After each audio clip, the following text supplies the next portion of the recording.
Will you put your hands down? Put your hands up, please.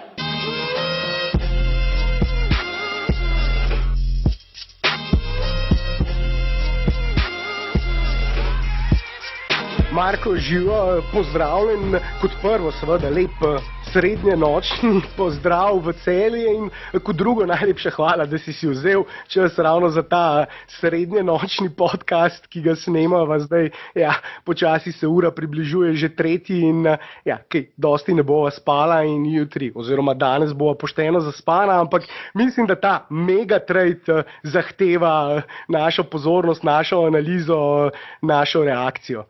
Ja, dobro jutro, Matej. Tudi če ne bi snemala podcast, mislim, da bi bil še vedno buden in sledil Twitterju in ostalim družbenim omrežjem na reakcije tega trada. Ja, reakcije milijon, odmevnih reakcij, izjemno odmevnih reakcij in na drugi strani od vseh seveda medijev, igralcev, to je tista najbolj glavna prelomna novica sedaj v NBA, kljub temu, da se pripravljajo tudi drugi tradi, še vedno ni Anthony Davis našel novega doma. Ja, prestopni rok v NBA je nekaj izjemno razburljivega in nikoli ne vemo, kdaj bo kakšna zvezda, mega zvezda zamenjala klub v prestopnem roku ali pa seveda na prostem trgu. Tudi poleti karte v NBA ligi se konstantno mešajo, premešavajo, ampak preden greva na ta mega trade in seveda kakšno besedo rečeva tudi o All-Star rezervistih, ki so bili razglašeni tam dobro uro nazaj, bi samo na hitro pozval naše poslušalce, če lahko všečkajo tale posnetek na našem Sport.info.si YouTube kanalu,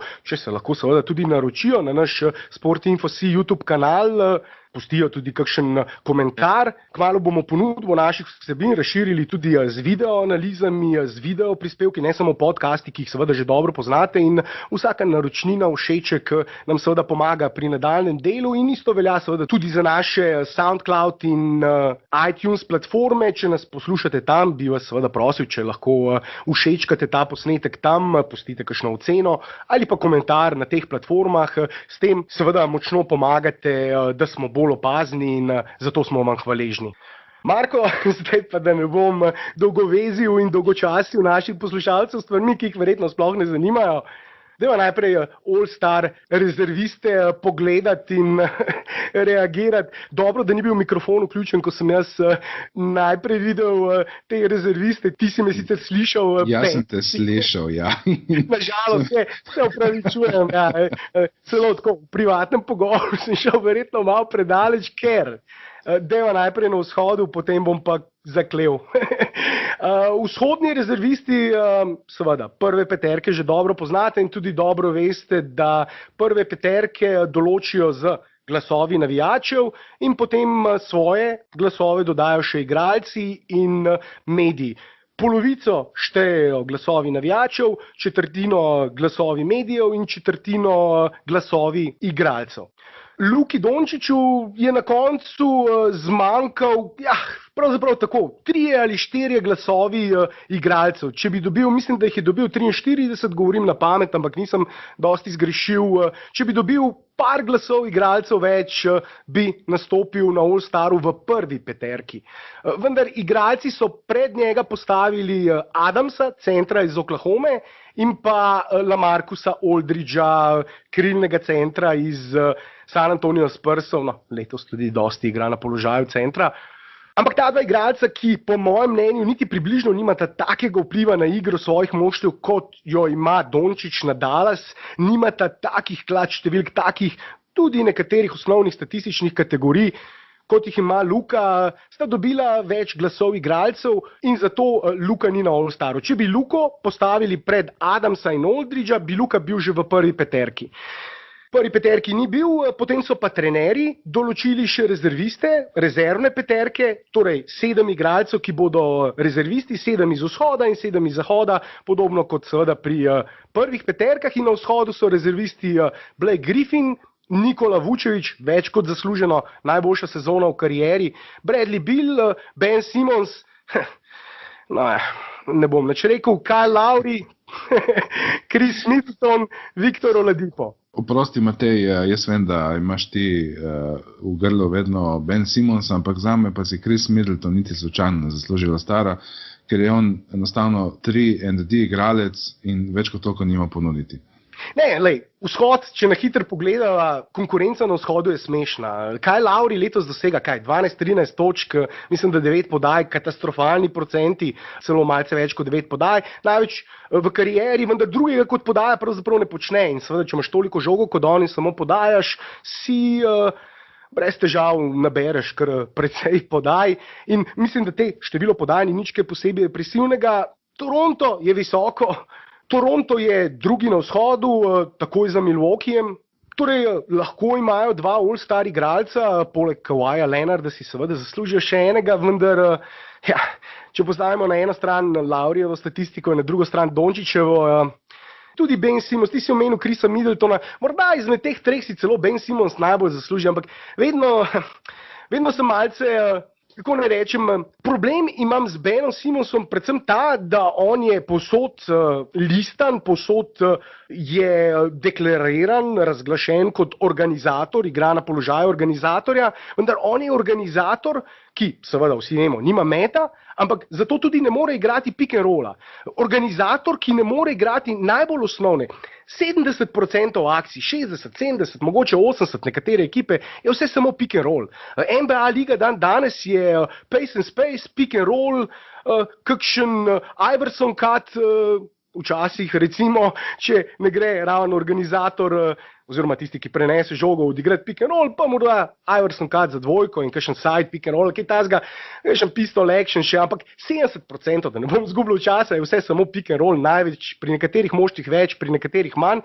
In Simmons ni sposoben igrati pick and rolla. Zaradi tega, ker seveda nima nobenega meta, mu vsi dajo, ostani tam, jaz bom šel z Embiidom in tudi oba, ki pokrivata seveda Embiida, če bi igral pick and roll z Embiidom, gre center in tisti, ki pokriva Simmonsa na Embiida globoko, Simmonsa pa pustijo na trojki, ali pa mu dajo dovolj prostora, da ga lahko zastavijo v prodoru in da ne bom zdaj izgubljal časa Simmonsa, to je moj problem pri Simmonsu. Organizator, ki ne more igrati pick and rolla, je zame ni organizator, pa da me ne bo kdo narobe razumel, gre za odličnega igralca, gre za izjemno nadarjenega igralca, predvsem v tranziciji, njegove podaje v tranziciji, igra v tranziciji v tej kategoriji sodi med 3, morda 3 najboljše igralce v ligi, to lahko trdim, ampak na postavljeno obrambo je pa Dončić v vseh kategorijah profesor zanj. Razen seveda, ko govorimo o obrambi. Tukaj je pa Simmons profesor za Dončića še. Ampak praviš, da mora Dončić iti na vzhod, ali kako? Če bi bil na vzhodu, bi bil all-star. Ne samo rezervist, ampak bi bil prvi peterki. Mislim, da tukaj ni nobenega dvoma, glede na njegove številke, njegov učinek na igro. Tukaj res ni nobenega dvoma, ampak da ne bo od zahoda izgubljala besede. Daj greva na zahod. Anthony Davis, Nikola Jokić, Damian Lillard, Karl Anthony Towns, Russell Westbrook, LaMarcus Aldridge in pa Klay Thompson. Zdaj, verjetno so že z mojega tona poslušalci ugotovili, s katerimi imam probleme. To je Towns, Aldridge in Thompson. Nimam povsem nobenih ugovorov. Anthony Davis, njegova statistika govori sama zase, če šteje pozicija ekipe, kot pogosto šteje. Mnogi so rekli, Luka ne bo prišel na All-Star, ker ekipa ni tako visoko. Pelikani so še nižje kot Dallas, ampak statistika Davisa je boljša, ampak že spet, tukaj malce menjavajo kriterije. Pri Dončiću ne moreš uporabiti kriterija, ekipa je prenisko, ker so na All-Staru igralci, pri katerih ekipa še nižje. Pa ne Anthony Davis, govorim tudi o Karl Anthony Townsu. Karl Anthony Towns, njegova Minnesota je tam z Dallasom. Tam z Dallasom, pred nekaj dnevi so bili še nižje, zdaj so višje, oziroma pred tednom ali 2. Vemo, v neposrednem dvoboju pred tednom, 7-8 dnevi, je Dallas premagal na gostovanju Minnesoto, kjer je Dončić v direktnem dvoboju nadigral Karl Anthony Townsa. In Karl Anthony Towns, mehak center, že spet izjemno nadarjen igralec. Med centri, morda, ko govorimo o ofenzivnih centrih, mlajše generacije, tako nadarjenega verjetno v ligi ni. Izjemno nadarjen, je. Porzingis je igralec, ki ima tudi tak potencial in talent, ki tudi sodi v to kategorijo tako imenovanih unicornov. Samorogov igralcev, ki, tako so jih namreč poimenovali v ZDA, igralcev, ki so tako unikatni, seveda tudi Luka sodi v to kategorijo, da jih preprosto na prste ene roke lahko preštejemo take igralce v ligi. In Porzingis je eden izmed takih, ampak Porzingis ima jajca. Karl Anthony Towns je pa znam potem, da je eden izmed najbolj mehkih igralcev. Če lahko samo dodam temu, kar si ti rekel o Townsu, jaz kot navijač Rocketsov se zelo dobro spomnim, kaj je Towns naredil v svoji prvi playoff seriji proti Clintu Capelli. Nič.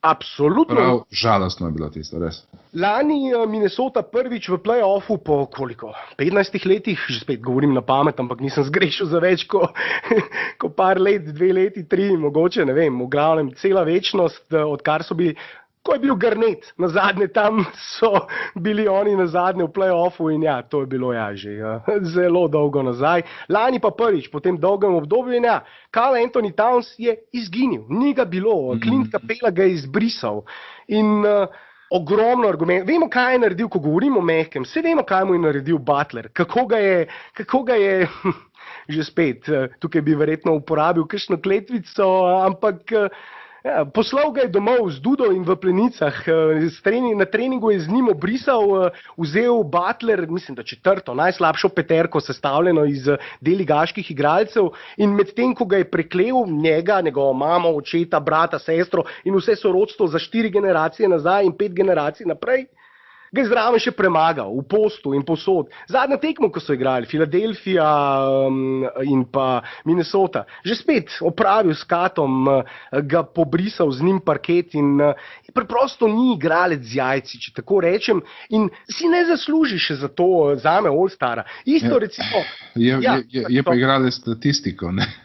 Tako da je igralec statistiko, polni statistiko, ima talent za polnjene statistike, tukaj ni vega dvoma, vse sem rekel, unicorn, nadarjen igralec, ampak še vedno pomanjkljiv igralec, ki ima boljšo ekipo, kot jo ima Dončić, pa vendarle kakšnega konkretnega uspeha ni tukaj. Že spet, da ponovim, Damian Lillard, Nikola Jokić, Anthony Davis in tudi Russell Westbrook, čeprav že tudi pri Russellu Westbrooku bi se lahko, ampak tipo ima spet triple-double povprečje, kaj ne rečem. Triple-double povprečje, že spet, milijon argumentov je za ta triple-double, zakaj ni to pravi triple-double. Centri mu prepuščajo skoke, za razliko od Dončića, kjer mu seveda centri kradejo skoke. Recimo Russellu Westbrooku, Adams, že omenjeni Adams, odličen obrambni center, vedno lepo zapre prostor in Russell Westbrook zadnje 3 sezone je redno prvi po številu tako imenovanih uncontested rebounds. Skokov. Matej, ti veš, da ima Steven Adams več ofenzivnih skokov v povprečju kot defenzivnih, ponovadi. In to seveda kaže. In zaradi tega je seveda to, ker v obrambi pa samo zapira prostor in ne skače. V napadu seveda se more potruditi in tam tudi vidiš njegov talent, v obrambi pa zapre prostor, Russell ti poberi skok. In skoraj da 8 skokov na tekmo Russellovih je uncontested. To pomeni, da 2,5 metra, tako statistika NBA, player tracking statistika, ki jo določajo preko naprednih kamer, ki so v vseh dvoranah nameščene, tako namreč tudi, ko ni 2,5 metra zraven nobenega igralca, takrat je to uncontested skok, ker se ti ni bilo treba boriti za nobenih drugih. Torej neoviran v bistvu, ne? Tako, in zaradi tega je to problem, ampak že spet, če bi bil triple-double tako lahek, bi to več ekip naredili, bi več igralcev naredili. Ne morem biti, še vedno, njegova shot selekcija metov je katastrofalna, njegovi odstotki meta so porazni, ampak razigrava ekipo, igravaš čez 100 na uro v napadu, seveda, v obrambi pa že spet pušča prostor, ko igralec njegov meče trojko, se on ponavadi pomakne bliže obroču, Adams takrat zapira prostor in on ujame tisti skok. Tako da je malo fake ta statistika, ampak ne moreš, če ima triple-double v povprečju, ne moreš. Težko ga je ne dati na All-Star. No? In že spet, če govorimo tudi o atraktivnih igralcih, veš, da bo Westbrook naredil par stvari, ki bojo atraktivne, ki bojo zanimive na All-Staru. In kljub temu, da bi lahko tudi pri Westbrooku kaj debatirala, jaz bi se skoncentriral predvsem, kot sem že dejal, Karl Anthony Townsa, ki sem ga že splul. Se smo že skoncentrirali kar na vse te. Ja, LaMarcusa Aldridgea in pa Claya Thompsona. Marcus Aldridge, že spet, govorimo o izjemno nadarjenih igralcih, da me ne bo kdo narobe razumel. Zdaj, ko kritizirava, ko jaz pluvam, ko si dajem duška, to ne pomeni, da te igralci niso odlični. Ampak Dončić je boljši. Dončić je generational, mislim, Dončić je next level. Dončić je Dončić. In to sezono, predvsem to sezono, boljši.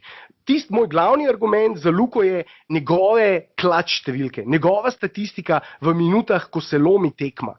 njegovi odstotki in tudi število košev, ki jih je dosegal, ga uvršča med 3 najboljše, najbolj klač igralce lige. Med 3 igralce, ki takrat, ko je potrebno zadeti koš, ko so obrambe najbolj skoncentrirane, ko se igra upočasni, zadevajo tiste najtežje, tiste najbolj zahtevne koše. In to je naredil konec koncev tudi Luka proti Karl Anthony Townsu na zadnjem srečanju, ki sem ga že omenil, obeh ekip, obeh zvezdnikov.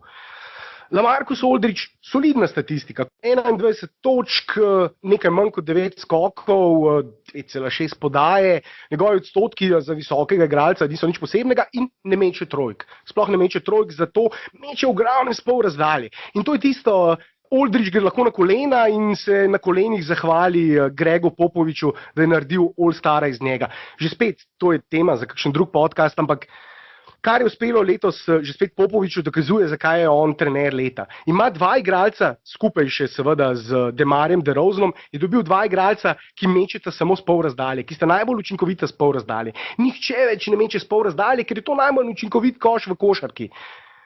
Preprosto matematika pravi, stopi 2 koraka nazaj, pa vrži trojko, če boš zadel 3 trojke od 10, je to 30% met in boš dal 9 točk iz 10 metov. Povprečen met s pol razdalje je 40%. Če zadaneš 4 od 10 metov s pol razdalje, je to 8 točk. 30% met za 3 je več vreden kot 40% met s pol razdalje. Preprosta matematika, zato vsi vedo, nobena uspešna ekipa ne meče metov s pol razdalje. Greg Popovič je pa ustvaril uspešno konkurenčno ekipo, seveda rabil na začetku nekaj časa, ker so slabo začeli s Prsi, ampak že spet postavil uspešno igro z 2 igralcema, ki mečeta samo s pol razdalje. In to je tisto, že spet, da ne bomo šli v sistem igre, ampak vsi ti argumenti so zame govorijo v korist Dončića, ki si je ustvaril ogromno število metov sam. Vse to so igralci, ki jim drugi pripravijo mete. Že spet, tudi Klay Thompson. Klay Thompson drugega kot po podajah ne zaključuje. In v glavnem in ogromno teh priložnosti je odprtih metov. V tranziciji, ko gresta 2 na Duranta, ko grejo 3 na Curryja, ko vsi ostali igralci pritegnejo dovolj pozornosti in samo Klay ostane sam in vse, ko imaš tazga šuterja, drugega najboljšega šuterja v ligi za Stephen Curryjem, seveda so odprte trojke isto kot polaganje. Njegovi odstotki pogosto, seveda. Letos je pa že spet malce slabši odstotek metama, tudi za 3, še nikoli ni bil pod 40% v karieri. Letos je 37%. Tudi iz igre ima, z izjemo prvih 3 let kariere, ni imel še nikoli tako nizkega meta iz igre. Tako nizkega odstotka meta iz igre. Tako da vse to so argumenti, ki bi jih jaz dal za to, da se mi ne zdi pravično, se mi ne zdi fair, da Luko niso dali na All-Star oziroma da so te igralce dali pred njih. Izvoli, Marko, še ti kaj dodaj tukaj, da ne bo samo mene poslušali. Tako kot si rekel, jaz mislim, da edino Nikola Jokić je takšen igralec, za katerega res ne bi našli argumenta, zakaj je lahko Dončić pred njim. Za vse druge pa lahko. Ja, mislim, da še enkrat ponovim. Jaz recimo nimam nobenih ugovorov pri Nikoli Jokiću, nimam nobenih ugovorov pri Anthony Davisu, tudi Damianu Lillardu in že spet Russella Westbrooka, povedal sem, zakaj ne bom ugovarjal. Ampak Karl Anthony Towns, LaMarcus Aldridge in pa Klay Thompson, I'm sorry, I have a problem here, I do have a problem. Povedal sem, zakaj, mislim, se ti mogoče kaj ne strinjaš, oziroma ker si rekel, da pravzaprav misliš celo, da bi lahko dal kakšen argument za Damiana Lillarda in Davisa in tudi Westbrooka. Ekipa Davisa je slaba letos, on ogromno energije porabi v napadu, zato je slab v obrambi, dosti tekem je izgubil, seveda boljši od Dončića, to ne more noben reči, da ni. Ampak če gledamo zdaj malo statistiko, malo uspeh ekipe, malo koliko tekem je odigral, tudi to je treba gledati. Če si Anthony Davis in Damian Lillard zaslužite All-Star, si potem tudi Dončić. Ja, jaz ti ne bom ugovarjal, morda kateri izmed poslušalcev v komentarjih seveda povejte, kje sva zgrešila, kje sem šel predaleč, če se ne strinjate. Treba je pomeniti, preden greva zdaj potem na ta mega trade in na to temo, bi za zaključek dal še, da upanje vendarle umira zadnje, kot je dejala ena izmed naših poslušalk na Twitterju danes, ko sem tweetnil. In mimo grede, še tole reklamo bom naredil za naš Twitter Sportinfo.si, danes pred Vodževo bombo sem jaz spekuliral in posredno napovedal tale morebiten trade. Namreč ravno o tem sem pisal do včeraj, ko so igrali v New Yorku. Sta se Luka in Porzingis še nekaj časa pogovarjala na parketu in vse mi je delovalo tako zelo, se midva bo pa jutri že kolega in če gledamo tudi zgodovino in nekatere indice, ja, moram reči, da Sportinfo.si Twitter, na njem sem napovedal, pinal sem na vrhu tweet, kjer sem napovedal pred Vodževo bombo to menjavo in za vse udarne napovedi, drzne napovedi Sportinfo.si Twitter. Sorry, Marko, mogel sem tole reklamco še vdati, ampak ja, All-Star tema, to sem želel samo preden greva na to menjavo, v kateri me že kar srbi, da bi spregovoril. Namreč upanje umira zadnje, ker še vedno je možna kakšna poškodba in Luka kot nadomestni igralec, ki ga izberejo, če kdo izmed teh, ki so bili sedaj izbrani, poškodovan, in Anthony Davis je trenutno poškodovan. Ta poškodba se je pripetila 2-3 dni pred objavo, da želi menjavo v Lakerse. In se mi zdi vseeno malce sumljivo vse skupaj, ker seveda zdaj, tudi če ga bodo menjali poleti, je povsem možno, da Anthony Davis ne bo več igral za Pelikane in da ga bojo posedli oziroma poslali domov in rekli, ti hočeš menjavo, mi te bomo menjali, nočemo, da igraš več za nas, ker seveda tudi nočeš igrati za nas in nočemo, da se boh ne daj poškoduješ, kar bi seveda ogrozilo potem to menjavo, mi pa bi ostali brez vseh dobrin, ki bi jih dobili, če bi te zamenjali. Tako da možno je ta poškodba, če je resna, če res gre za to poškodbo, ki je napisana, gre za neko frakturo prsta na roki in piše 2 do 4 tekme oziroma frakturo neke ploščice, že spet nisem doktor. Ne bo kdo narobe razumel, mislim, da ni noben se bal, da sem. Ampak gre za neko poškodbo, ki, vsaj po tem, kar sem prebral, 2 do 4 tedne, če bi šlo res za 4 tedne, potem morda bodo morali izbrati nadomestnega igralca, tako kot za Oladipa na vzhodu. Oladipa, ki si brez dvoma zasluži nastop na All-Staru, še posebej na vzhodu, nesrečno poškodovanega Oladipa. In bomo videli, zdaj že sva videla na Twitterju, Utah za Goberja lobira, močno lobira, že pišejo sramota, da najboljši obrambni igralec pretekle sezone ni All-Star na zahodu in Gober je tudi eden izmed teh, za katerega bi tudi lahko, glede na pozicijo ekipe, mislim, Utah nima nobenega All-Stara. In bi si zaslužili, tudi lani niso imeli nobenega All-Stara. So bili na koncu, so premagali ekipo OKC v play-offu z 2 All-Staroma, Russell Westbrook in Paul George. Tako da bi si tudi Utah zaslužil in morda še obstaja določena možnost, da Luko preko tega uvrstijo na All-Star tekmo, ampak tudi tukaj ni edini kandidat, ampak mislim, da bi si Gober in Luka in morda še Tobias Harris, če bi mene vprašali, zaslužili mesto na All-Star tekmi pred Karl Anthony Townsom, pred Clayom Thompsonom in pred LaMarcusom Aldridgeom. Strinjam se, Matej, z vsem, kar si povedal, te 3 igralci si sigurno zaslužijo All-Star tekmo, še posebej tudi zato, ker so njihova moštva kar uspešna. Ok, pustimo Dončića, ampak Gober v Utahu je više od njega.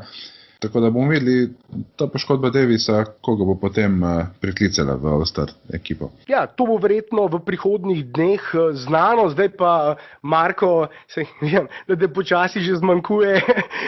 Tako da... Ne, v redu sem. Kaj govoriš? Prvi balkon. Ja, tako, evo. Je že 10 stopinj tle, že skačem. V redu, So, you're just chilling. Chilling, ja. Ja, no, greva na zdaj do mega menjavo. Porzingis in Dončić skupaj v Dallasu. New York zapuščajo Kristaps Porzingis, Tim Hardaway Jr., Courtney Lee in pa Trey Burke, odpravljajo se v Dallas. V nasprotno smer pa odhajajo Dennis Smith Jr., Wes Matthews, DeAndre Jordan in pa še 2 pika v prvem krogu. Tako kot smo sedaj prebrali in seveda tukaj ne gre še za povsem dokončne informacije, lahko se še kaj spremeni, vendar gre za en pik 2021, ki je povsem nezaščiten in potem še en pik leta 2023, ki je pa zaščiten za mesta za izbore od 1 do 10. To pomeni, da ga Dala zadrži, če izbirajo na prvih 10 mestih, če pa je pik kasnejši, od 11. mesta dalje, potem pa zamenja roke lastnika in se seli ta pik tudi k Knicksom. Če seveda zadržijo tisto leto, Dallas ta pik, se pa potem prestavi na naslednjo leto in je naslednje leto nezaščiten. Te zadeve so zelo kompleksne. Ko govorimo o tradih, tisto, kar je seveda tako zabavno v NBA in zaradi česar je NBA tudi med poletjem, ko igralci prestopajo, kot sem dejal že v samem začetku, karte se ves čas mešajo. In to je tisto, kar je zabavno, seveda tudi za navijače, ko ves čas lahko spekulirajo, kaj pa če gre ta igralec tja, pa ta tja, pa ta tja. In to se seveda pogosto tudi zgodi. To niso samo spekulacije, ampak hitro postane realnost in hitro postane tisto, kar lahko potem vidimo na parketu. In pravila igre so trdno določena. Ko govorimo recimo ravno danes, včeraj, se je zaključil tudi nogometni prestopni rok in na nogometni tržnici recimo so pravila igre vendarle malce drugačna, malce manj znana, tudi malce varirajo med državami, recimo med Španijo in Francijo ali Anglijo je razlika, kdo lahko sproži to klavzulo za prestop in tam gre seveda predvsem za denar za igralca. V NBA ligi tudi lahko plačajo za igralce, tudi lahko denar zamenja roke, vendar precej bolj pogosto in tisto, kar je najbolj pogosto, pa seveda menjajo se igralci. In to je kot kakšna board igrica, kot kakšna video igrica, kot kakšna simulacija in zato je to tako zabavno in tako intrigantno, ko se mešajo te karte in ko seveda se klubi gradijo, kaj to pomeni za naprej. Bova poskušala analizirati vse te aspekte, ampak Marko, preden greva midva na ta trade, dajva najprej si poslušati tole reakcijo. Ja. Mislim, da reakcijo iz strani New Yorka, namreč najno reakcija je verjetno podobna reakciji navijačev tudi v Dallasu. Tudi videli smo na družbenih omrežjih že freaking out, oh my god, we're getting Kristaps, Euroteam, all Euroteam, vse mogoče hashtage in navdušenje na vseh mogočih družbenih omrežjih. V New Yorku je pa scena malce drugačna in mislim, malce. Popolnoma obratna, apokalipsa. Apokalipsa, ja.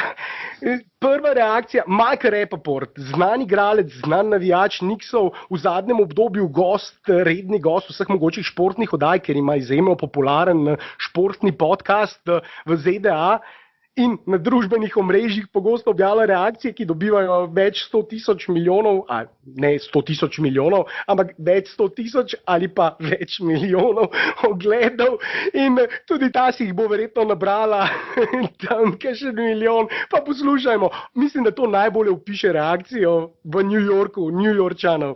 Dej, Rappaport, povej, kaj misliš. What the fuck, man?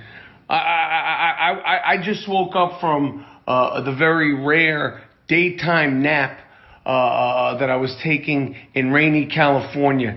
And you traded away fucking Porzingis? The Knicks traded away fucking Kristaps Porzingis for Dennis Smith Jr.? We could have drafted Dennis Smith fucking Jr., but we chose to draft Frankie Cigarettes. Dennis Smith Jr. and DeAndre fucking Jordan for Porzingis? I was taking a fucking nap!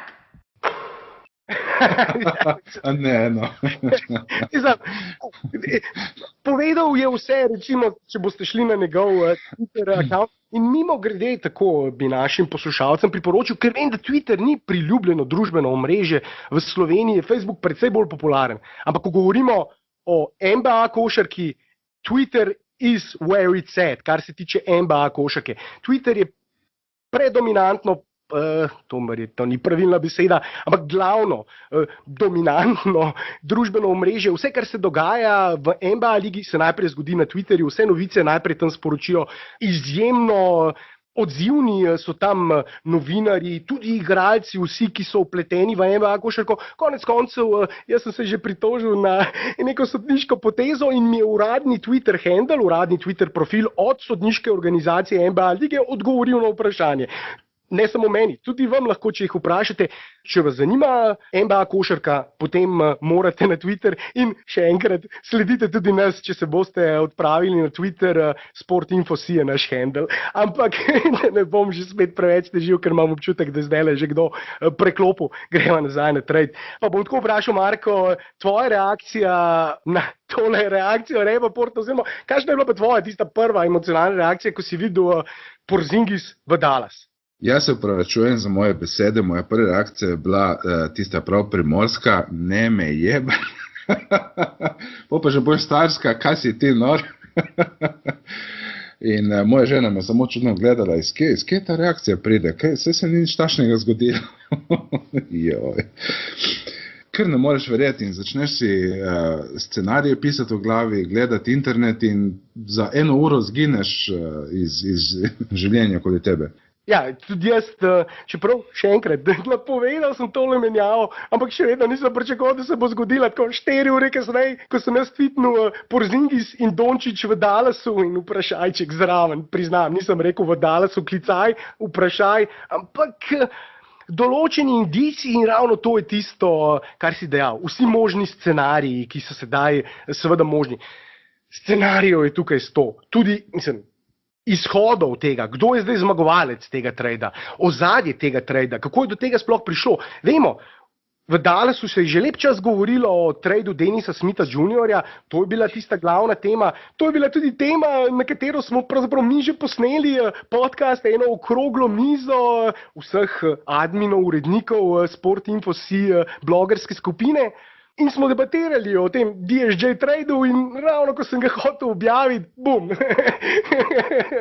se zgodi. In New York je bil omenjen med potencialnimi destinacijami, se je omenjal že predtem, namreč Marko, verjetno dobro veš, na lanskem draftu so ravno to, kar je seveda tudi omenjal Rapoport v svojem Frankie Smokes, Frank Tilikina. Oni so lani na draftu 1 mesto pred Denisom Smithom Juniorjem, Nixi, izbrali Franka Tilikino.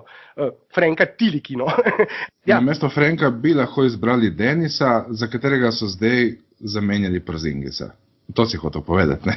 To sem zdaj hotel povedati in to je verjetno tisto, kar spravlja poleg vseh stvari v živce navijače New York Knicksov. New York je znan po takšnih, milo rečeno, zanimivih potezah.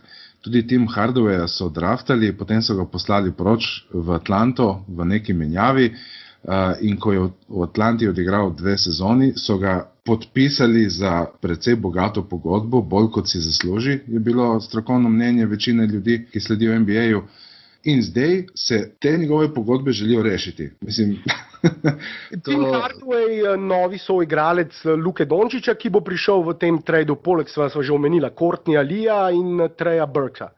Ja, saj si povedal vse, New York Knicksi. Jaz sem z Blažem tam 2 leti nazaj, ravno 2 leti nazaj, posnel en podcast, v katerem sem tako 1,5 ure bentil čez lastnika Dolana, lastnika, ko je imel tisti spor, javni spor, skoraj da pretep z legendo New York Knicksom, Charlesom Oakleyjem, Oakom, izjemnim borcem, tistim, kot pravijo Američani, blue collar hero, torej heroj delavskih množic, ne razvajenih bogatašev, ki jih je seveda na Manhattanu in v New Yorku ogromno, ampak delavskih množic.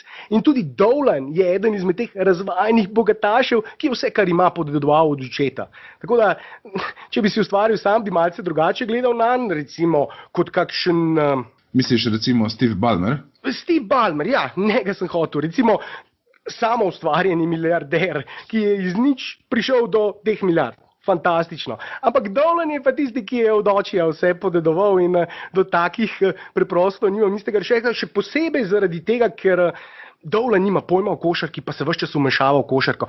On igra v enem bendu, igra glasbo, zna nekaj inštrumentov, igra to je tisto, kar zna, nima pa pojma v košarki, ampak se ves čas umešava, nima pojma v poslu, ampak se ves čas umešava in zapravlja tudi ogromno denarja. Tako da gre za enega izmed najslabših lastnikov, najbolj osovraženih lastnikov v NBA ligi, osovraženih seveda, ko govorimo o Newyorčanih. Nekatere reakcije na Twitterju so bile tudi zelo glasne, ko so slišali, ko so bemtili navijači, ko bemtijo navijači zdaj čez lastnika tega moštva, ker na papirju, to je treba povedati in mislim, da se strinjaš, Marko, če gledamo samo na papirju to menjavo, DSJ za Porzingisa in pa dva povsem primerljiva igralca še zraven. Na začetku je ta menjava, ko še nismo vedeli za tiste nabore v prvi rundi, je izgledalo res zelo, zelo v prid Dallasa. Zdaj ne toliko, ampak vseeno. Porzingis je en izmed igralcev, okoli katerega zgradiš ekipo. To je tako, kot da bi Dončića menjal. Mislim, tega ne narediš. Ja, skoraj tako. Skoraj. Spet, Okay, Porzingis pa ne bom zdaj tukaj šel v talentu, v igri obeh govoriti tukaj, čeprav mislim, da je tudi tukaj Dončić prednost, ampak Porzingis, in to je tista neznanka, ki jo seveda ne vemo, poškodovanje. Strgal si je kolenske vezi, ena izmed najtežjih poškodb, ki lahko doleti košarkarje. In pri igralcu s tako ekstremno višino, 221 cm, ne pozabite, to je igralec, ki je izjemno gibljiv, lahko igra celo štirko, lahko igra na položaju power forwarda, pa ima višino, ekstremno višino celo za centra. In pri takih igralcih je taka poškodba lahko bolj problematična. In to je tista neznanka. Ampak, če se Porzingis in seveda ta dva pika, ja, to sta. No pa dejva takole, dejva najprej ta dva pika obdelati, o katerih si ti že nekaj rekel, tudi jaz sem jih že omenil, malce razložil ozadje teh pikov, izborov na draftu, ker to je res. Dallas je zdaj celo svojo prihodnost žrtvoval za to menjavo. Ja, mene ta trade spominja na tisti trade izpred kar nekaj let, ko je Boston v Brooklyn Nets poslal Garneta, Piercea, torej dve svoji legendi, in Jason Terryja za 3 nabore Brooklyn Netsov. Brooklyn Nets so takrat tudi prodali svojo prihodnost, ampak res da za precej starejše igralce. Tam je bil problem starost, tu je problem poškodba, ampak jaz vseeno mislim, da je izid tega trada izgleda mičkeno bolj pozitiven za Dallas kot za Brooklyn Nets takrat. To je zdaj, mislim, na papirju, že spet se bom referiral na to reakcijo Rapaporta, podobno, malce bolj seveda umirjeno in racionalno reakcijo imajo tudi tisti resni analitiki, novinarji iz New Yorka. Vsi so, vsaj na papirju, ko se je videlo, kateri igralci bodo menjali klube, razglasili Dallas za zmagovalca na tej točki. Stvari grejo za Dallas lahko narobe, če, kot prvo, se Porzingis ne vrne na nivo, na katerem je bil, ali pa blizu, ne pride blizu temu nivoju, kot drugo, in seveda, če se to zgodi in je ekipa potem še vedno slaba, to lahko pomeni, da bodo v nasprotno stran v New York poslali izjemno visoke pike. Izbore na naboru, s katerimi bodo lahko uplemenitili, in ta seveda menjava, na katero si se to referiral, sedanji Boston. Boston Celticsi so sedaj konkurenti za prvaka vzhoda in morda celo za nastop v velikem finalu, ravno zaradi tega, ker so seveda pametno izbirali na draftu in pripeljali vse te igralce, Jaylen Brown, Tatum, tudi Rozier. Vse to so igralci, ki so jih pripeljali s temi piki, pravzaprav ne 3, 4 piki. Imeli so možnost še zamenjati en pik z Brooklynom. Brooklyn jim je dal to opcijo. Vse take provizije so možne in to je tisto, kar je zabavno tudi pri teh. Rečeš ti nasprotnemu GM-u, ok, jaz ti dam ta pik, ampak ga zaščitim za mesta od do. Ali pa rečeš, jaz ti dam ta pik, sem pripravljen recimo menjati pik s tabo, ampak samo, če je moj pik slabši od tvojega. Potem ga bom zamenil, če je pa boljši, ga pa ne bom. A se strinjaš, ali se ne strinjaš? In takrat je Brooklyn rekel ja, oziroma glede na to, da so imeli ruskega lastnika, da, Ja. na vse. Pri teh zaščitah je tudi zanimivo, ko mora dejansko tisti direktor ekipe, ki želi dobiti ta pik, mora nekako oceniti, koliko dobro bo ta ekipa v prihodnosti, in ali se splača ta zaščita na takšnem naboru. Ne? In potem tudi navijači poskušajo oceniti, ali je imel ta general manager prav ali ne. Te zaščite včasih znajo biti kar zanimive. Ne? Ja, ker namreč tudi pri menjavi Dončića, kot vemo, je Atlanta izbrala Dončića na draftu, pravzaprav za Dallas, ki je nazaj poslal njihov letošnji pik, torej izbral je na draftu Treja Younga in pa še pik naslednje leto, ki ga je Dallas zaščitil za mesta od 1 do 5. Torej, če bo Dallas tako slab, da bo izbiral na 1 do 5, potem ostane pik njim. Če bo pik od 6 naprej, gre v Atlanto. In ravno to je tisto, kar sem jaz rekel, da je zdaj Dallas prodal svojo prihodnost, namreč na draftu zdaj nekaj let ne bo mogel nič izbirati. Letos, morda, ja, zdaj obstaja eno pravilo, kjer klubi ne smejo menjati zaporednih pikov v letih. Zaradi tega recimo ni 2020 pik šel tudi Romal v New York, ampak tega so oni obdržali. Morajo na parna leta, torej 1 leto mora biti vmes. Ne moreš 3 leta zapored dati pik. Ampak lahko 1 leto, potem mora biti 1 leta pauze in potem že spet lahko za naslednje leto. Zato je 2021 in 2023, ker 2019 imajo. Ampak problem je tukaj, da so tudi tukaj ene provizije, namreč, če bi jim letos ostal tale pik, ki bi ga morali poslati v Atlanto, gre ta pik na naslednje leto in je unprotected. Kar pomeni, da naslednje leto dobijo nezaščiten pik, ampak tudi zaradi nekih posrednih menjav morda ne bi obdržali letošnji pik. Že spet, vsa pravila igre so natančno določena, gre za CBA, Collective Bargaining Agreement, ampak to je dokument, ki je dolg, kaj, Marko, tako 200 strani, A4 teksta z 8 pikami, mislim. Ja, to je kolektivna pogodba, ampak ne kot naša sindikalna, ne? Ampak to je verjetno tako ni 10krat več, 10krat daljša.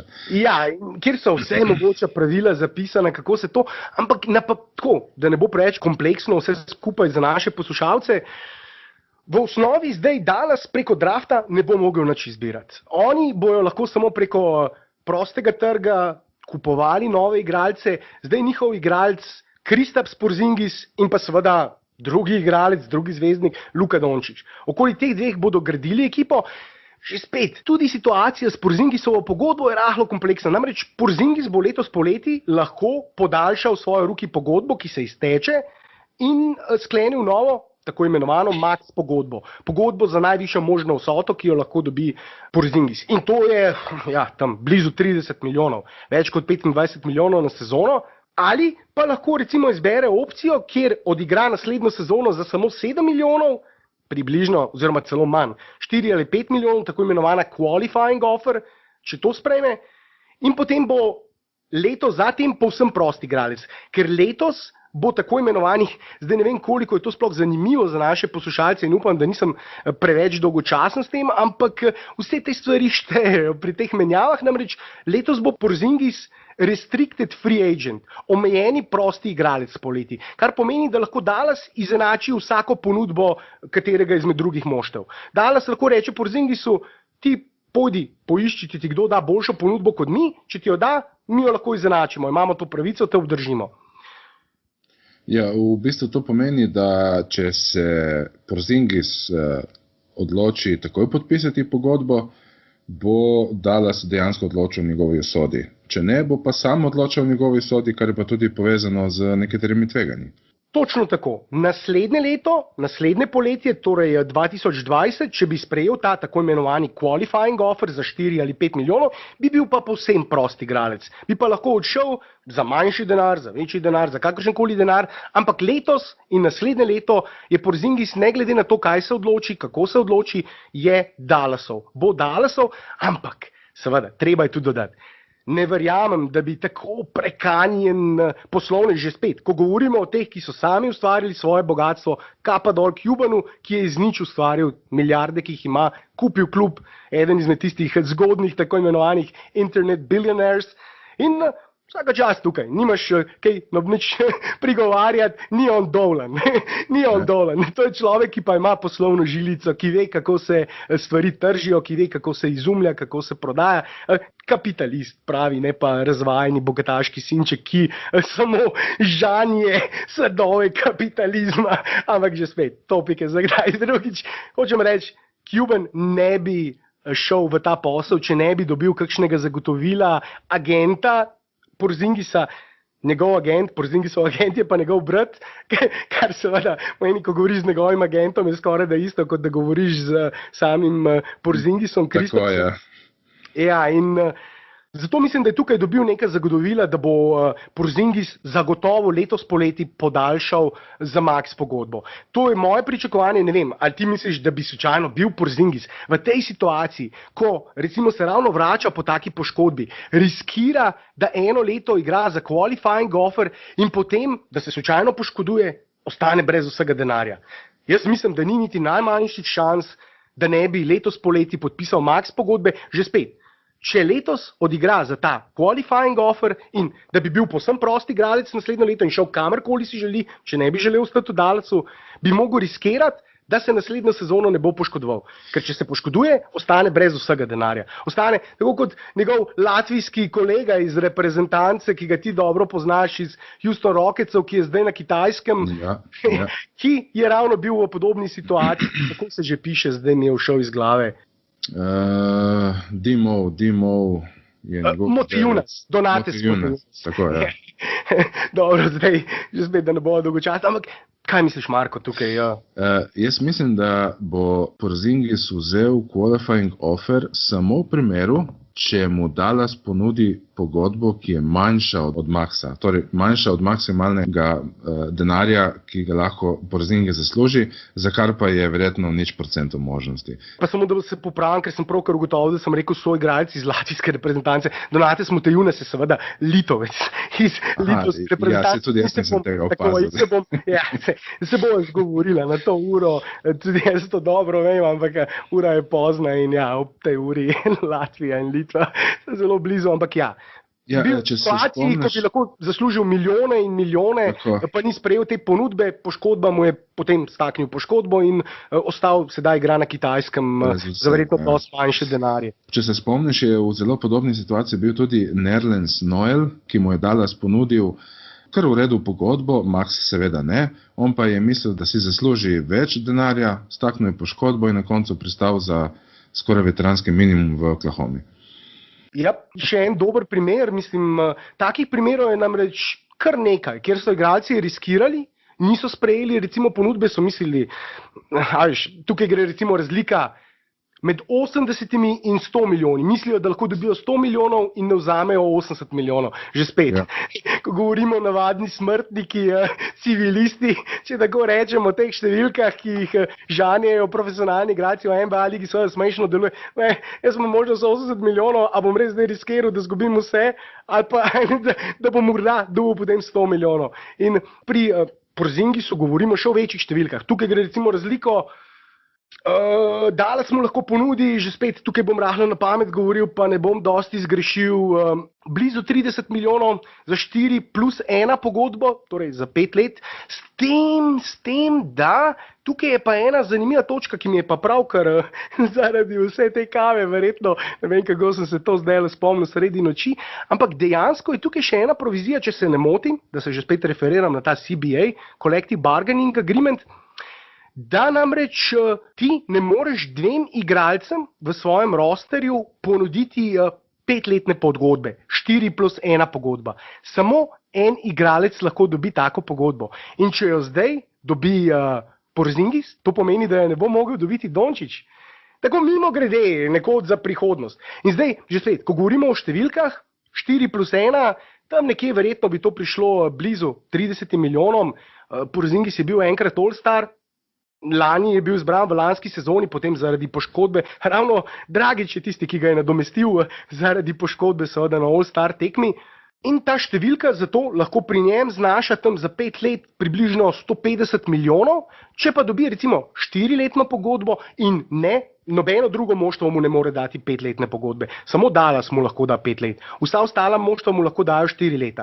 Tako da to je že takoj tistih 30, še nekaj več milijonov razlike, plus ne morejo tako visoke pogodbe na leto dati. Ja, tam nekaj več kot 100 milijonov ali pa 150 milijonov, ki mu jih lahko, to je tista verjetno najvišja številka, verjetno je še malce višja, verjetno se celo približuje 160. Ta številka je tam razlika, ki mu je lahko drugo moštvo, recimo, je kar konkretna. A veš, zdaj med 80 in 100 milijonov, ampak recimo 90, 95 milijonov ali pa 155 milijonov, to je pa že razlika med eno jahto ali dvema jahtama. Mislim, že spet, smešno je govoriti o teh številkah, ampak je že konkretna razlika.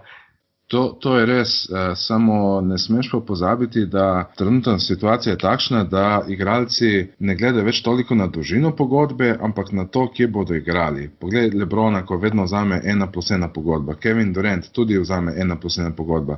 Najboljši igralci si lahko privoščijo, da se vzamejo krajše pogodbe, ker vedo, da bodo sigurno nekje igrali za max pogodbo in pustijo nekaj milijonov na mizi, zato da lahko konkurirajo pač za naslov. Ne?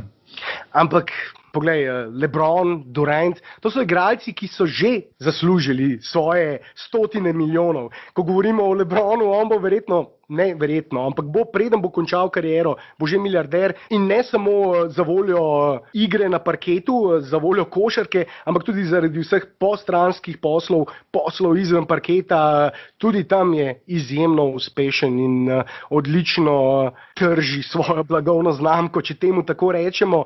Tako da LeBronu nič ne pomeni eno leto, on lahko vzame eno leto. Ko govorimo pa o Porzingisu, ko govorimo pa o teh igralcih, ki bodo sklenili svojo prvo max pogodbo, ki jim še omogoči, da lahko tudi začnejo resno tržiti, vlagati recimo desetine milijonov, če seveda to želijo, tako kot LeBron. Ko govorimo o teh igralcih, sem pa preprosto ne verjamem in ne vidim možnosti, da bi Porzingis sprejel qualifying offer, ampak mislim, da bo podpisal max pogodbo in tukaj je pa zdaj že spet ta zadeva. Ne vemo, kako se bo Porzingis vrnil. Pri centrih, zdaj, če gremo recimo samo v Slovenijo pogled, lahko se vrneš odlično. Naš Gašper Vidmar, naš Hulk, ki mu grejo zasluge za medaljo, tako kot vsem zlatim reprezentantom, ki je nazadnje rekel, in tukaj mu jaz dajem posebno, dvigujem roko in reče vsaka čast stari, mislim, ki je rekel po tej zadnjih kvalifikacijah in neuspehu tem, še vedno sem pripravljen igrati, kljub temu, da je imel dvakrat že strgane kolenske vezi. In se je vrnil. Zagotovo rabi in čuti bolečine, rabi tablete in igra, ko imaš dvakrat strgane, ne moreš igrati brez bolečin. Zagotovo igra. Tudi Izoki. Zdaj bo igral celo svojo kariero, bo imel določene bolečine. Vsak je imel kakšno poškodbo, mislim, ne bom zdaj sebe civilist primerjal, en občasno rekreativc primerjal, ampak tudi pri rekreaciji imaš težave, ko stakneš kakšno poškodbo, da se vrneš, vsak to ve dobro, tudi na tem rekreativnem nivoju. Kaj pa šele na profesionalnem. In moraš za en tak like jogi, ko stakneš kakšno poškodbo ogrevati, predstavljati si, kaj moraš narediti za to, da odigraš eno profesionalno tekmo, ki mislim, mene po rekreaciji vse boli, kaj. Mislim, in že spet, vse to je toliko bolj potencirano pri profesionalnih športnikih in pri Porzingisu preprosto ne vemo, v kakšnem stanju se bo vrnil. 221 cm, ekstremna višina, tudi za centre. Ni najbolj robustne gradnje, če temu tako rečemo. Ampak pri njemu je vse to, da ni preveč težek. Ne? Veš, on ima tako malo manj kil, kot pač ni robusten. Ne? Recimo, Derrick Rose ni center, ampak je pa zelo težek za svojo višino, ker zaradi veliko mišic, ko se je on strgal križne vezi, vidiš, koliko časa rabo za priti nazaj. Ne? Tako da pri Porzingisu, glede na to, da ni tako težek, jaz upam, da bo to malo lažje prestal. Tudi, mislim, bomo videli. Tukaj, to je zdaj tista neznanka. Kot so neznanka te piki, ki jih je dala zdaj v prihodnost, na katerem mestu bodo izbirali, katere igralce bodo z njimi izbrali. Že spet, če greva na Boston, Boston je izbral 3 potencialne all-star igralce s temi piki. Mislim, enega igralca, ki bo nedvomno prej ali slej all-star, oziroma 2, mislim, da tudi Jaylen Brown, ne samo Jason Tatum, bosta v svoji karieri, upam se trditi, večkratna all-stara. Jason Tatum brez dvoma, Jaylen Brown, mislim, zdaj malce sem ukleval za tega, ker ne vem, ali bo enkrat, dvakrat, trikrat, morda 4krat, nekaj takega se mi zdi. Ampak ne dvomim, da bo vsaj enkrat, to želim povedati. Rozier morda nima ravno takega potencijala, ampak lahko ima potencijal, da recimo vodi nekoč prvo ekipo, prvo peterko ene izmed NBA ekip kot organizator. To pa nedvomno je dovolj nadarjen in da postane morda, mislim, ne moreš reči, je talentiran in nadarjen igralec, ki je pomemben za Boston. Vse smo videli, kako izjemno pomemben je bil v lanskem play-offu. Rozier, Tatum, one dva sta jih in seveda Jaylen Brown. Oni so jih peljali, ko so imeli vse tiste poškodbe, ko je bil Hayward poškodovan, ko je bil Kyrie poškodovan. Oni so jih pravzaprav do finala vzhodne konference, kjer pa so seveda podlegli kralju, ki pa vedno v play-offu dokaže, da je najboljši igralec lige, ko se morda med sezono dvomi, a ni, a se že malo stara, potem vedno play-off odigra na tak način, da ni nobenega dvoma. Ja, je še vedno najboljši, je še vedno najboljši v ligi. Tako da LeBron James namreč, ja. In to so te neznanke. In zdaj ta neznanka, recimo, tisti najbolj črn scenarij, do katerega seveda lahko pride za Dallas. Da recimo se Porzingis ne vrne, ni niti blizu recimo staremu Porzingisu. Je dosti slabši, slabši v obrambi, slabši v napadu, počasnejši, teže se giba. Ima težave, zdaj že spet, še ena dobra stvar je to, da je pri 22 letih staknil to poškodbo. Čim mlajši si, tem bolje. No. Še bolj bi bilo, recimo, mimo grede, Dennis Smith Jr. V srednji šoli si je strgal koleno, pa vidite, kakšen neverjetno skočen atlet je še vedno lahko dejansko pri teh svojih, 186 recimo, pa sem morda že malce dobrodušen tukaj. Radodaren, ja. Radodaren. Se spomniš Blake Griffina, kako si je poškodoval koleno v svoji rookie sezoni? Ja, samo mislim, da ni šlo za strgane križne vezi, ampak za neko drugo poškodbo, če se ne motim. Ampak koleno je bilo, ne? No, ja. Bilo je koleno. Griffin je imel tudi že več poškodb v svoji karieri in tukaj vedno nikoli ne veš. No. Res je, eni igralci se vrnejo vsaj na približno raven, takšni kot so bili prej. Recimo, sicer to ni bila poškodba kolena, ampak so bile podobne poškodbe Paul George in Gordon Hayward. Oba sta se zlomila gležen oziroma kost nad gležnjem. Paul George igra najboljše sezono do zdaj, Gordon Hayward pa štarta iz klopi za Boston. Ja, samo že spet, Hayward je imel prav poškodbo gležnja, izpad gležnja in zlom, tiste že spet. Nisem doktor, ampak ko sem bral o tem. Pravijo, da je boljše, recimo, da si zlomiš recimo mečnico, to kost, kot pa recimo, da imaš nek kompleksen zlom gležnja oziroma da si poškoduješ sklep. Pravijo, da je to precej težja rehabilitacija, operacija tudi precej bolj zahtevna, ortopedski poseg precej bolj zahteven, kot pa recimo, če je nek čisti zlom, morda celo stegnenice ali pa mečnice ali pa recimo katere izmed teh glavnih večjih kosti v rokah in nogah.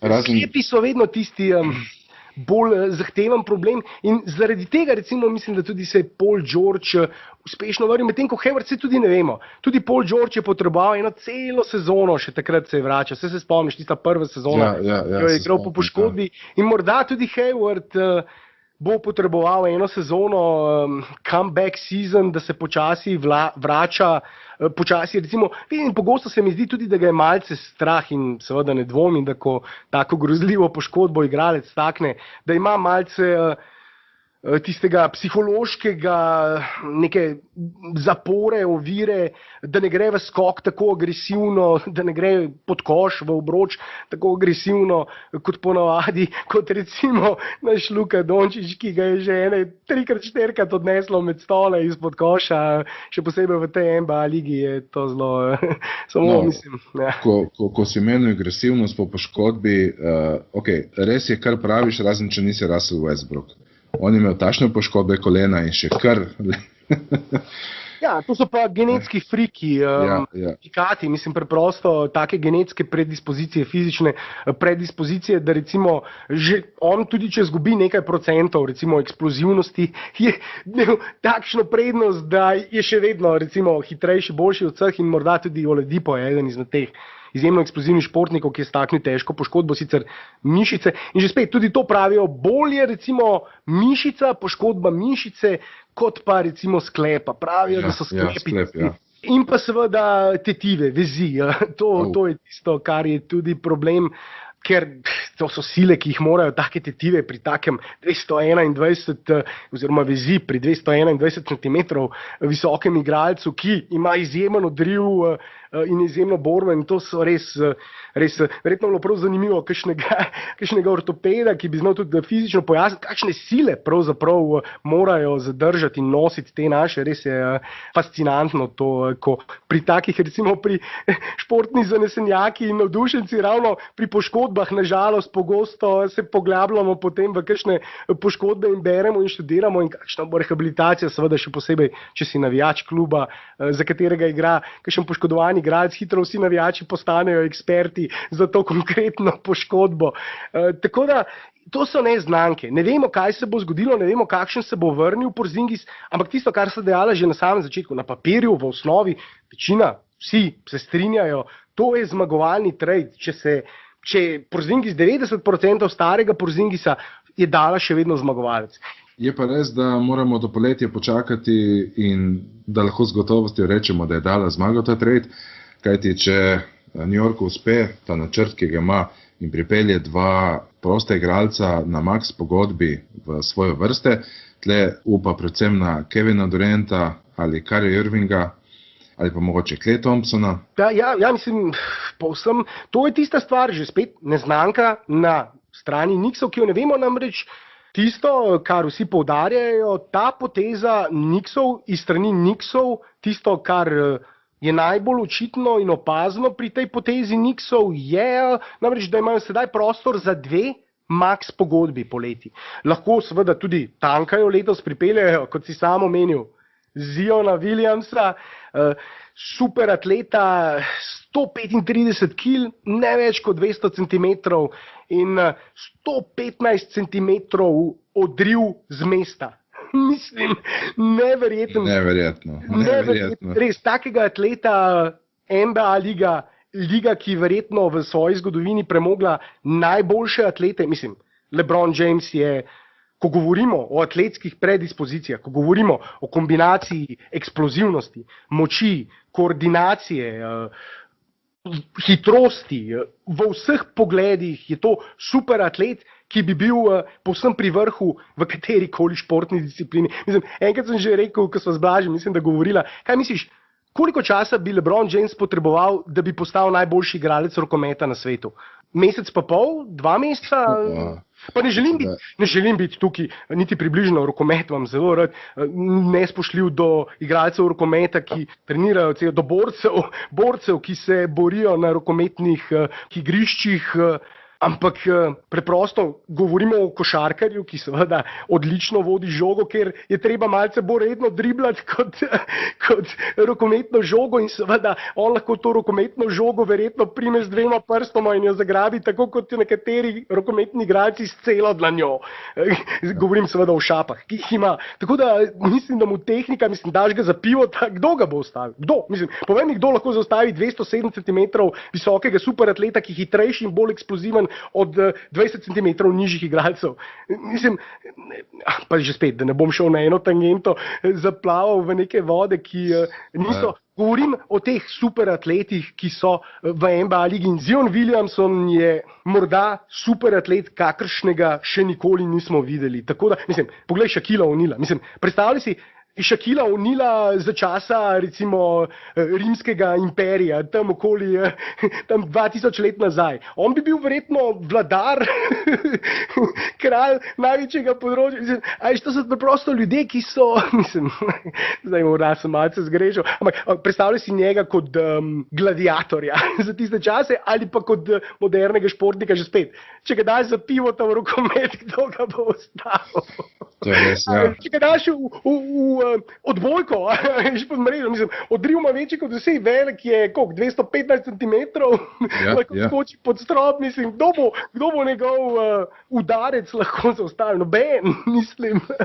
Ja, in na Ziona Williamsona, to bi jim kar padla sekira v med v New Yorku, če bi ga na draftu lahko pobrali. In ni samo, spet Zionu Williamsonu govoriva zdaj le sredi noči, ko bi morali druge teme, ampak ni samo super atlet, ima tudi relativno dobre, oziroma mislim, da je podcenjen, predvsem pri evropskih, tako kot recimo ameriški navijači podcenjujejo tehniko in znanje evropskih igralcev, tako včasih evropski navijači, ljubitelji košarke podcenjujejo tehnično znanje tistih ameriških talentov, ki so pogosto precej boljši atleti kot pa tehnično podkovani, ampak želim povedati, Zionov handle, njegovo obvladovanje žoge, gibanje, sicer meta nima, dajmo biti na jasnem, nima nobenega meta, ne zna metati, ampak njegov pregled, te košarkarski instinkti, občutek za igro, kdaj mora iti in predvsem lahko pokriva od 1 do 5 v obrambi, seveda tista njegova vrednost in izjemno atraktiven, mislim, skoči lahko dejansko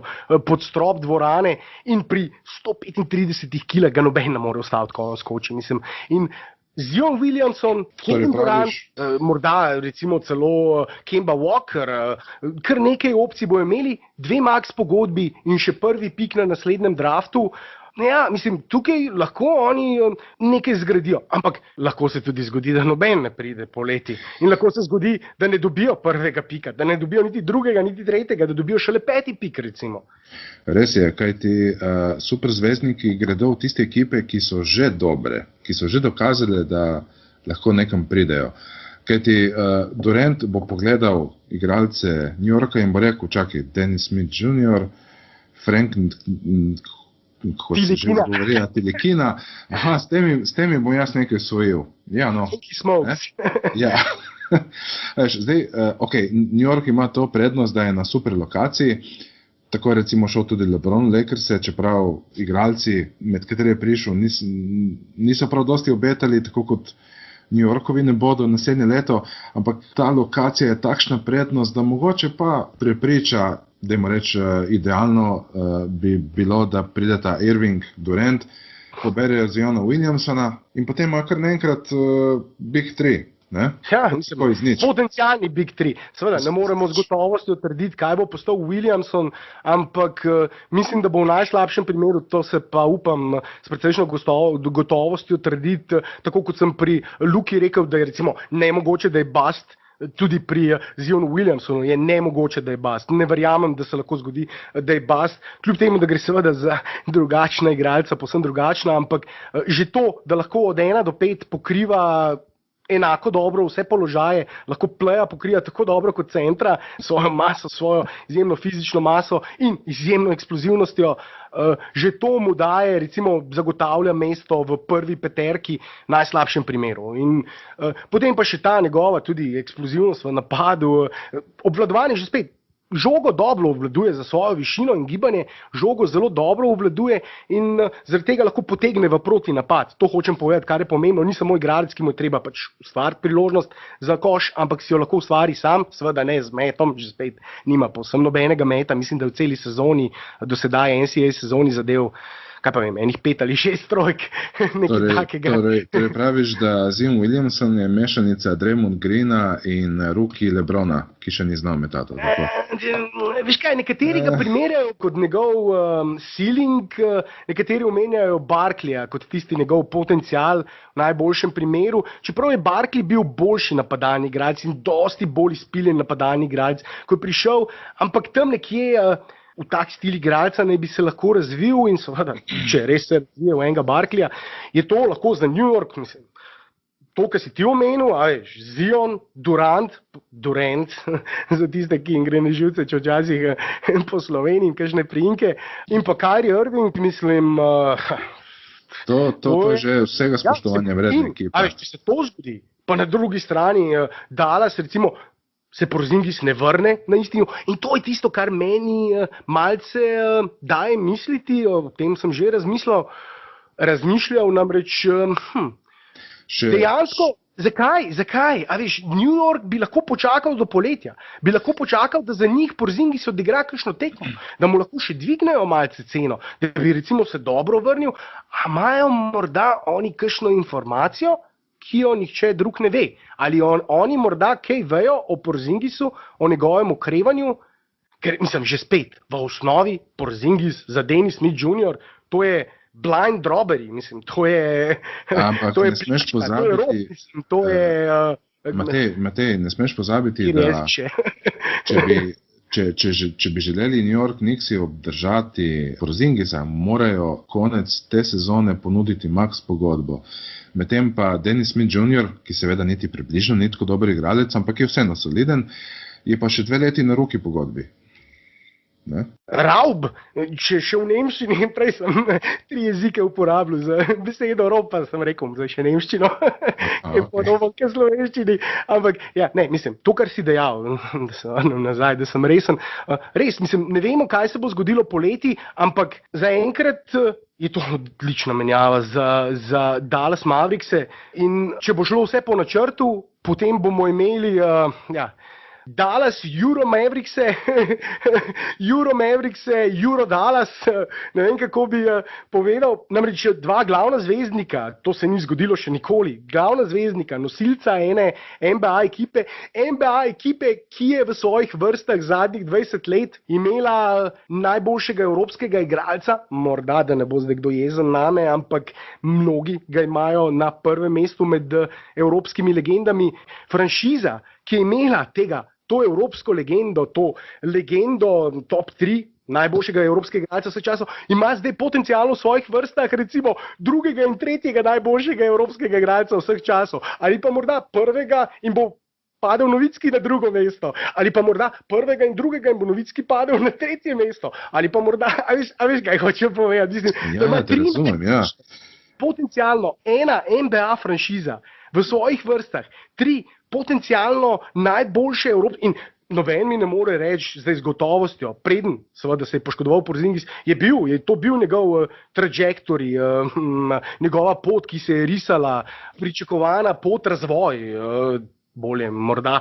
Na njegov razvoj do sedaj je povsem možno bilo, da seveda kariero zaključi kot top 3 igralec vseh časov in evropski, ali pa morda nekateri, mislim, so o njemu spekulirali tudi kot o morebitnem, ne vem, top 10, top 15, top 20, mislim, tako visoke napovedi, kot jih dajemo pri Luki, so jih 2 leti nazaj dajali, 3 leta nazaj dajali o Porzingisu. Tako da, in seveda o Luki sedaj. Tako da, to je res, mislim, kar že malce, vsaj ta naključne so že kar malce, ne vem, no, vse skupaj je že kar malce smešno, malce čudno, ampak zmagovalca tega trejda bomo lahko dokončno ocenjevali šele naslednje leto, šele čez 2 leti, čez 3 leta.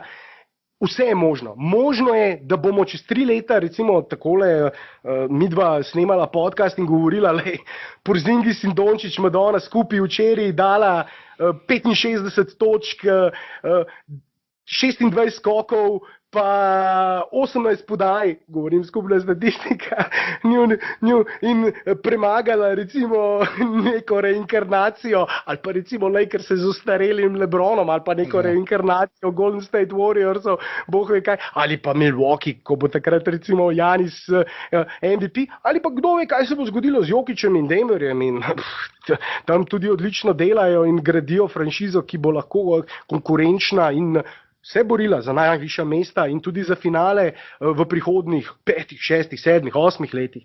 Imajo mlado jedro. Tako da ne moremo reči, kako se bodo stvari naprej razvijale. Vse je možno, tudi sedaj ne vemo, kdaj se bo Porzingis, kdaj se bo Kristaps vrnil na parket. Jaz pričakujem, da se bo vrnil pred koncem sezone. Nekje predvidoma po teh updatih, ki so jih dajali, bi se moral, pravzaprav je že relativno blizu povratka, bi moral biti nekje blizu povratka na parket, ampak lahko recimo čakamo tudi še kakšen mesec, ampak mislim, da bo recimo zagotovo poskušal odigrati vsaj kakšnih 15-20 tekem, to pomeni, da se lahko vrne tam nekje konec februarja, recimo, če se vrne čez 1 mesec, 3 tednih, 4 tednih, potem lahko odigra tam kakšnih nekaj manj kot 20 tekem do konca sezone, tam po All-Star breaku bo približno 30, nekaj več kot 30 tekem, All-Star break je pa konec tam nekje 17. 18. februarja, nekaj takega. Tako da, jaz mislim, da se bo vrnil nekje tam konec februarja. in odigral neko dvoštevilčno število tekem, 15 recimo, mislim, da je tisti minimum. Tako da vsi vidijo, kje je. Eno je jasno, Max pogodbe ne bo dobil, če ne bo nobene tekme odigral. To pa res dvomim, da bi toliko riskirali, čeprav že spet Dallas drugega ne more narediti. Tudi Dallas je zdaj toliko plačal za Kristapsa, s temi piki seveda, predvsem s temi piki in njihovo prihodnostjo in z DSG-jem, ki je bil njihov lanski pik, da če ga zgubijo, če se to izfiži, je vse, kar imajo Dončića in nobenega okoli njega. In morda še kakšnega Kleberja, pa Denisa Finney-Smitha in potem lahko dodajo še, nekaj G-ligaških igralcev, če noben Max igralec ne pride v prostem trgu. Ja, ampak zdaj Dončić bo namesto z Wesley Matthewsom in Dennis Smith Jr. igral z Courtney Leeom in z Hardawayem, Tim Hardaway Jr. Zdaj, če mičkano primerjamo, Tim Hardaway je bil letos prva opcija New York Knicksih, ampak če primerjamo njegovo sezono v Atlanti, ko je bil najboljši z trenutno sezono Denisa Smitha Jr., sta oba tam. Tim Hardaway je bil takrat tretja opcija za Schroederjem pa Paulom Millsapom. V 27 minutah je dosegel 15 točk skoraj, pa 3 skoke in 2 podaje z 36% za 3 in 45% iz igre. In to je kar precej primerljivo kot Dennis Smith Jr., s tem, da Dennis Smith Jr. je bil vedno navajen biti prva opcija od lani. Tim Hardaway pa že ve, kako igrati kot tretja opcija in mislim, da se bo dosti lažje prilagodil Luki, kot se je Dennis, oziroma kot se ni Dennis. In Courtney Lee, njega poznam iz časov Houston Rocketsa, namreč bil je tudi njihov član. To je en takšen igralec, ko je precej dober v obrambi, zelo dober za 3, žogo ne potrebuje toliko v roki, kot recimo Wesley Matthews, ki je zelo dostikrat šel na koš v izolaciji. In tudi ona dva sta si precej podobna, če primerjamo to sezono Wesley Matthewsa pa prejšnjo sezono od Courtney Leea, ko je več igral. Letos si namreč New York Knicks ne more privoščiti toliko igranja Courtney Leea, ker bi bil malo preveč dober. Statistika je praktično identična. 12 točk, 3 skoki, nekaj čez 2 podaji.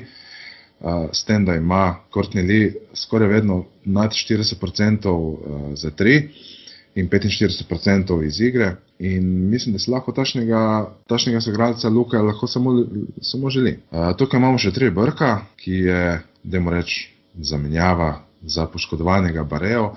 Trey Burke je kar precej obetal kot član Utah Jazzov, v katerega je bil draftan, potem pa so se ga mogoče mično presenetljivo rešili. In letos v New Yorku dosega 12 točk v 20 minutah, zraven doda še 3 podaje in 2 skoka. In meče 35% za 3, ter 41% iz igre. Mislim, da kot rezervni organizator igre iz klopi je več kot adekvatna zamenjava Dončiću. Ja, o teh ostalih igralcih in kaj bodo te igralci, ki bodo sedaj prišli v Dallas in igrali z Dončićem do konca sezone, bomo govorili tudi o prihodnjih podcastih še. Vsekakor ne gre za povsem, če je kdo to mislil, za povsem neuporabne igralce. Pravzaprav gre za igralce, recimo Tim Hardaway je lahko zelo dober nadomestek za Wesleya Matthewsa, lahko je celo boljši kot Wesley Matthews. Tudi Courtney Lee je igral do sedaj tudi v playoff ekipah že kar pomembno vlogo, sicer je že malce v letih, 33 za branilca so tam, že kar recimo nekje spoštljiva starost, ampak še vedno uporaben igralec. In tudi Trey Burke, zdaj ti si rekel menjava z Bareo, verjetno bo Brunson nekako sedaj menjava za Bareo, ko ni več Denisa Smitha, ne vem koliko minut, ampak tudi možno je, da bo Brunson začel kdaj v prvi peterki, če bo seveda potrebno pokriti kakšnega organizatorja, kjer ima pa Dončić seveda težave s pokrivanjem precej nižjih igralcev, ker je ogromen. Tako da tukaj... Matej, veš, če se še niso dotaknila. Zdaj, ko DeAndre Jordana več ni, a bo imel Luka več trojnih dvojčkov? Ne bo imel več tega, ki mu je kradel skok, ampak kar se tiče, potem kar berem, potem kar slišim, je kemija, je prijateljstvo med Dončićem in DJ-jem, DeAndrejem Jordanom, saj izven parketa bilo kar pristno, bolj pristno, kot nekateri govorijo o prijateljstvu med Dennisom Smithom Jr. in Dončićem. Izven parketa ni imel nihče v slačilnici Dallasa nobenih težav z nikomer. Ampak Dončić se je kar dobro ujel z DJ-jem, z DeAndrejem Jordanom. Imela sta en tudi ritual, kjer ga je Jordan pred vsako tekmo udaril po riti, vsekal po riti, prav pošteno našeškal. In kadar je pozabil, ga je Luka spomnil na to. Ja. Čakaj, pozabil sem si zavezati superge, pa se je nagnil in mu nastavil rit. It was cute, buddy, I loved it. Tako da ti se je bilo res zabavno in gledljivo in sta imela neko, hočem reči, pristno prijateljstvo in kemijo in odnos v slačilnosti izjemno dober. Ogromno je takih manjših mimov, posnetkov, insertov iz kakšnih tekem, kjer vidiš interakcijo med Jordanom in Dončićem in vidiš, da gre, da se odlično razumeta. Tako da Jordan je pomanjkljiv center, tudi v letih že ni več daleč od tistih let, kjer je dominiral v Clippersih, kjer je bil tudi precej boljši v obrambi, sedaj je v obrambi res 60% tistega najboljšega Jordana, morda kakšnih 65, ampak dosti več pa ne. Torej, precej je izgubil v obrambi, ampak še vedno, zdaj nimajo nobenega centra, namreč, boljši je bil kot recimo Powell na centru. Ali bodo, Kleber je dobra opcija tudi na centru, ampak morda mu manjka kakšen centimeter za recimo tiste najvišje igralce, najmočnejše centre, s katerimi bi pa imel težave. Tukaj je recimo Jordan le močnejši, višji, tako da tistega Kleber je zame bolj primeren za šterko. Čeprav zdaj bo zanimivo videti, a veš, Porzingis, Kleber lahko ugibava v potencialni peterki, zdaj ko pridejo te igralci za konec, ti si omenil, Tim Hardaway, Trey Burke in Courtney Lee. Courtney Lee. Kako bo zdaj delovala prva peterka? Dončić na enki, Tim Hardaway lahko igra dvojko in trojko, ima skoraj 200 cm visok, torej odlično višino za visokega branilca, za dvojko, ali pa celo ima višino in občasno tudi igra na trojki, na krilu. Barnes je vstal, torej Barnes bi znal igrati na trojki, Porzingis in potem Kleber. Vsi, ki gledajo Dallas, obožujejo Kleberja. Maxi Kleber, Nemec iz mimogrede istega mesta kot Dirk Nowitzki, kar je pa že spet isto. Kakšno naključje, ne? Kakšno neverjetno naključje, da Dallas ima, in to je Würzburg, je neko majhno mesto v Nemčiji, ne bom zdaj šel gledati populacije, ampak mislim, da je tisto, ni večji kot Celje, no. To je res, veš, samo če je v tem mestu rojen Nowitzki, bo sigurno imel en kup ljudi, ki se bo podalo košarko prav zaradi njega. Lahko menjavata recimo pozicije Porzingis in Kleber, oba znata igrati na štirki in na petki in glede na matchup, glede na nasprotnika, kdo stoji nasproti, lahko se recimo menjata na tekmo, ene na štirki, oba lahko zadaneta trojko, oba znata igrati v postu s hrbtom proti obroču, oba lahko v obrambi, Porzingis je dovolj visok, da lahko pokrije centre, spet manjka mu nekaj mase za tiste najtežje, ampak ta peterka že spet, recimo na papirju, Dončić, Hardaway, Barnes, Kleber in Porzingis, tole je kar lepa peterka. Če se spomniš, oziroma kot vidimo že skozi celo sezono, ima Rick Carlisle, trener Dallasa, v peterki vedno rad po dva igralca, ki znata voditi žogo in razigravati ekipo. In v tej peterki, ki si omenil, je v bistvu samo Luka tisti, ki zna razigravati ekipo. Hardaway je tudi ballhandler. Hardaway ima manj kot 3 podaje. Največ podaj v sezoni je imel letos 2,7. Ja, problem je tukaj gibanje žoge, ampak to je bil že zdaj. Matthews ni dober podajalec, že njihov play sedaj, govorimo o Dallasu pred to menjavo, Dennis Smith, njihova prva peterka je najslabša prva peterka v ligi. Najslabša prva peterka v ligi, ki je odigrala določeno število minut seveda, pa je ravno zaradi tega, oziroma eden izmed pomembnih razlogov, je to, da sploh ne zna, žoga ne kroži. Edini, ki kroži, ki podaja, ki išče svoje igralce, ustvarja priložnosti preko podaj, dobre priložnosti, je Dončić. To ni ne Dennis Smith Jr., ki je slab podajalec za igralca na njegovem položaju, slab v pick and rollu, slab oziroma podpovprečen. Ne bom rekel slab, ampak za njegov položaj, za organizatorja, za enko v NBA ligi je podpovprečen. Ne bi si upal trditi, niti da je povprečen podajalec, kljub temu, da je imel, pustimo to, 15 podaj na zadnji tekmi. Njegov absolutni rekord. Ampak mislim, Luka je na začetku sezone kot sekundarni playmaker, kot druga opcija, kjer je imel predvsem manj žogo kot Dennis Smith, tisti prvi mesec te sezone. Še vedno je imel več podaj kot Dennis Smith, kljub temu, da je imel manj žogo pri sebi in dobival približno isto število dotikov. Hočem reči, neprimerno boljši v vseh pogledih je Dončić kot podajalec. Dennis Smith ni dober podajalec za organizatorja, Wesley Matthews ni dober podajalec za dvojko, Barnes je katastrofalni podajalec za trojko ali pa za šterko in tudi DeAndre Jordan je bil drugi najboljši podajalec za Dončićem v njihovi peterki. In zaradi tega je žoga stagnirala, žoga ni krožila, nobenega kroženja. Barnes, tisti, ki podrobneje spremljajo košarko, vedo, da je center Miami Heatov Hassan Whiteside eden izmed najslabših podajalcev v ligi, človek, ki ne vidi nič. Tako bom rekel, lahko najdete screenshote, posnetke iz tekem od Hassana Whitesida, kjer poskuša zaključiti preko 4 igralcev, ki so pred njim pod obročem, medtem ko so vsi 4 njegovi soigralci povsem sami. Ne vidi nič razen obroča. In če gledamo tako imenovani pass percentage, delež napadov, ki jih posamezni igralec porabi za to, da podaja, je Barnes takoj za Hassanom Whitesideom drugi najslabši podajalec lige po določenih parametrih, ko govorimo seveda pri igralcih, ki so toliko v igri kot Hassan Whiteside in Barnes. Ampak že spet, Hassan Whiteside je vsaj center. Mislim, težko razumeš in v sedanji ligi, v sedanji košarki centri, ki ne podajajo, težko igrajo, so težko koristni. Ampak še toliko teže je pa to pri zunanjih igralcih, pri trojkah, ki ne podajajo in žoga že prej ni krožila. Tako da, veš, zdaj...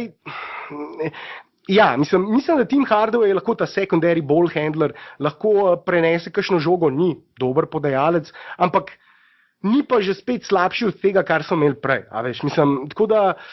To je res, da v 33 minutah je imel manj kot 2 izgubljeni žogi, mislim, da verjetno trener tudi to ceni in verjetno bo tudi za njega spisal par akcij, v kateri bo lahko podal različnim šuterjem in se mu bo dvignil povprečje podaj. In o tem bomo še spregovorili, Marko. Zdaj so že toliko odrovno mene. Jaz sem verjetno tebe sam mraz, zdaj pred ramo si uporabljal to metodo mraza, zato da nisem zazmal, se pravim. Bom zdaj se še nekaj cajta po mojem malo tresu, ampak bom vsem poskušal kakšno uro zadremati, 2-3 preden se lotim editanja tega podcasta in seveda zato se ti zahvaljujem, da si vzel čas za ta podcast in da sva tole skupaj spravila. V prihodnjih dneh ravno planiramo še mnoge podcaste, kot sem dejal, sledite nam na našem YouTube kanalu Sport.info.si, tudi na iTunesih, tudi na SoundCloudu, naročite se na vse te naše platforme za vse novice Sport.info.si, Twitter in pa seveda naš Facebook, ki je pa daleč najbolj znan in razširjen pri nas, NBA Slovenija, tega pa zagotovo že poznate. Za vse najbolj sveže novice, analize, informacije o NBA košarki in seveda tudi druga omrežja za druge športe lahko sledite in se naročite. Marko, ja, evo, sva na koncu, ne? Do konca. Sva na koncu tako in drugače. Ja. Tole bo kar pestro, ja, že vidim, da bom nekaj dni hodil na kos podočnjaki, ampak ko je pestro, ni dolgčas in tisto, kar je pomembno, da v življenju ni dolgčas, najhuje, če ti je dolgčas, ja, ampak in lahko rečemo, da nam dolgčas ni. Matej, res najlepša hvala, da si se spomnil name pri tem podcastu in da sva ga lahko posnela in pozdravljam vse poslušalce in upam, da se kmalu spet slišimo. Enako. Živo, lep pozdrav, se slišimo. Adijo, čau.